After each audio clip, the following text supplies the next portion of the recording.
So, meaningful ideas about assessment. So, I've chosen one that I observed from uh, the phys ed. Every single physical education teacher in that class, I think, or in that school at Sheldon Williams, used this rubric more or less so. And I chose this one because phys ed was an interesting class that I had observed throughout the internship, and it looks a lot different now than it did when I took the class, which is funny because, 6, 7 years ago is when I took those classes. So it hasn't been too long, but yeah, I know school is really evolving. But what made this class interesting was that there would be times when half the class wouldn't even participate. Half the class, not half, but like a good handful of students would just be sitting on the sideline on their phone, making up some excuse as to why they couldn't participate. Or just having no excuse at all. And which is crazy to me because phys ed throughout my entire K to 12 career was the best class in the world, and we all couldn't wait to take that class. And yeah, so it was really weird to see kids not participating. So, anyways, that's why I chose this class. So when you're when I'm explaining the relationship between instructional practices and assessment and stuff like that, phys ed is one where I feel like they really go hand in hand and they really relate to each other very well because when you have kids not participating, which is like attitude and attendance, like all of this is you can't get any of this without participating. And the reason why I feel like the relationship is very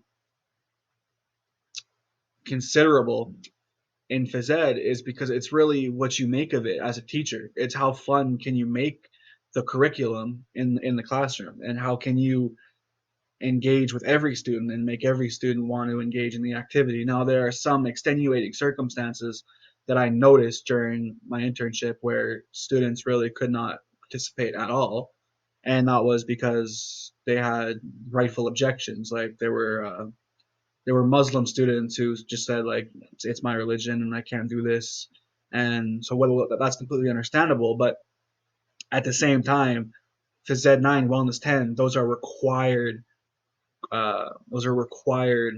credits that you need to get to graduate. So it's a slippery and tricky slope. But anyways, like I said, it's really about how fun and how engaged can you make your lessons to really incorporate every student.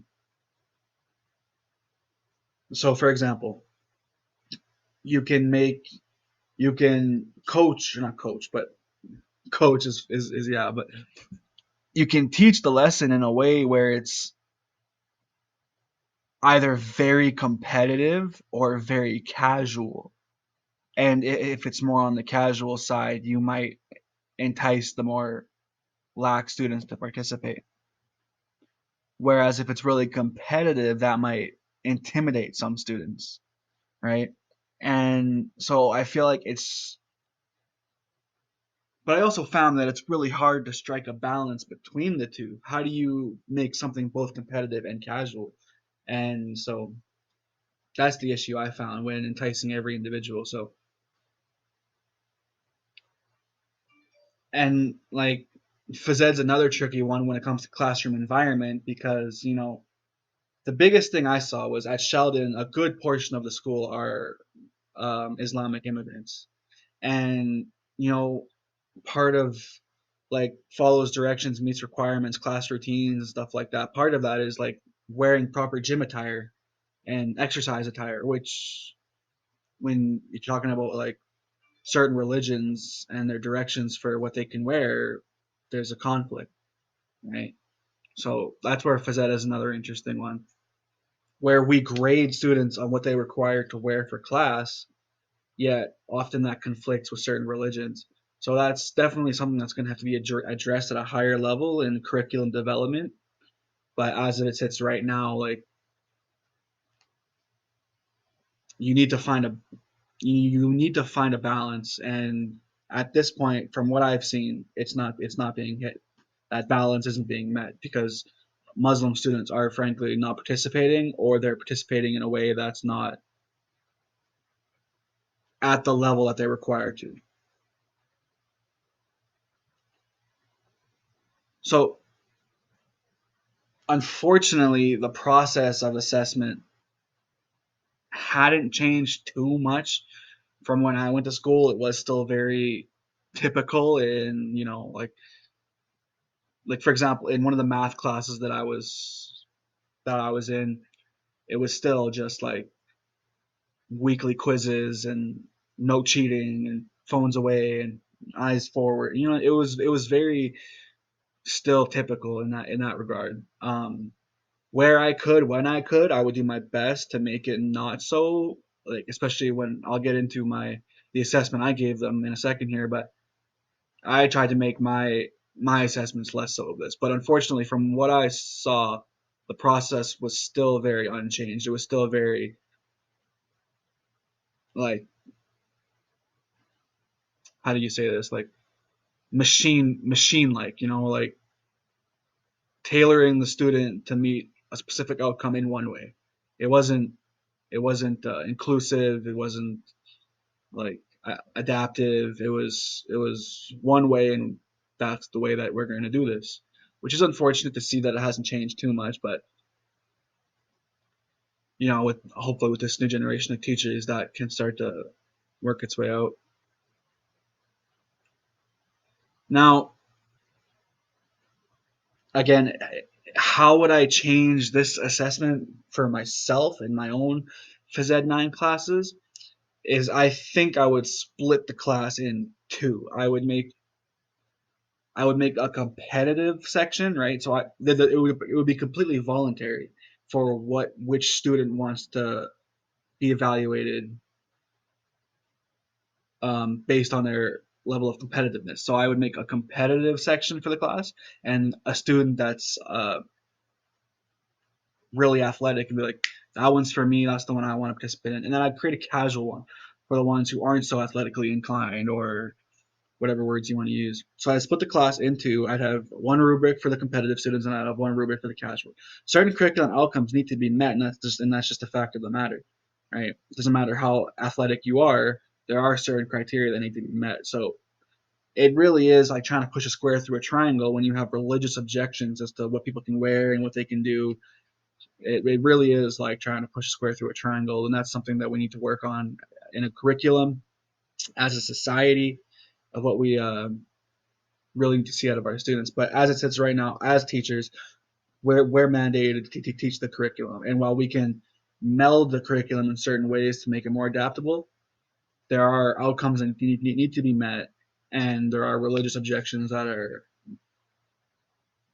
completely understandable, right? So, from a practical standpoint, and what I saw, it's simply like do what you can, right? Anything's better than just sitting on the sideline on your phone and just not participating at all, right? That's like, you might as well just like go home for the hour and come back. You know what I mean? So in one instance, we had a in one of the last classes, we had an hour of just free time. Just do what you want to do. Just because it was the last day with us as interns, and so what what my co-op teacher did, it says you can do whatever you want, but you have to be doing something. So for the students who frankly would usually not participate too much, they would just walk laps around the gym. And so I thought, like, it's something, right? It's something, but it's not what's expected of them. But it is better than just sitting. So there are things you can do to make it better than nothing. But again, it's like trying to push a square through a triangle, and that's somewhere we need to develop as a society. So this assessment that we're looking at right now was very. This was the one that every teacher used. Well, every phys ed teacher used for the phys ed class. And as it says, it's Sheldon Williams collegiate wide outcomes. So it's molded based off the curriculum, and it's what all the teachers use. I think if I were to teach this, I would maybe create my own, like I said, the competitive and the casual side. But this whole thing is formative, right?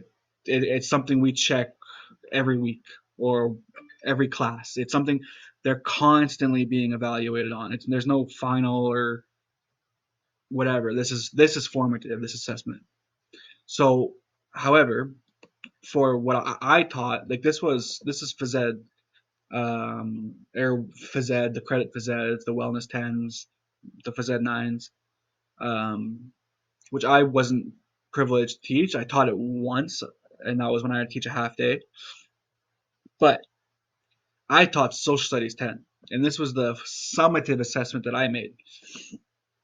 So we did a whole week of where we learned about the different political ideologies: communism, socialism, liberalism, conservatism, fascism. We learned all about all of these, and we did a bunch of activities around them. And then I chose to have them do an inquirative assessment where they could explore and problem solve. And I tried to make it as student centered as possible. So it wasn't, so they had the tools and they had the opportunity to research what interested them. So when I was first making it, I gave them the leaders that I wanted them to research. But you know what? I said, let's make this more student centered. I'll let them decide what leaders they want to choose. And I even said, I said, there's a list here. If you want to use a leader that's not on the list, that's fine with me. I did the one boundary I did say is, you have to have two Canadian prime ministers among your leaders, and I gave them four here. But then I said, use what you learned in class to research and investigate your leaders, gather the information, and then place the leader on the spectrum wheel that I gave them. I gave them a wheel of the political ideologies, sort of like whatever. Place them on the wheel, create a little paragraph, a well-written 8 to 12 sentence paragraph of why you think that leader goes there. And then I gave them a rubric, and I tried to use friendly words like, come see me, right? If a student gets this, that's telling me I didn't explain the lesson or the assessment well enough to them. It's not on them, it's on me, it's my fault. Well done, they met the expectations, right? Well done, good for you. Great work, and then mind blown. I tried to avoid harsh words like meets expectations, does not meet expectations, exceeds. I said mind blown, great work, well done, and then come see me. And I tried to be as explanatory as possible so the student, I said it here, to receive the desired grade. I tried to give them all the information they need to know to get to the grade they require or they desire. So this was my summative assessment. So I did both in my internship, and I decided to include both here.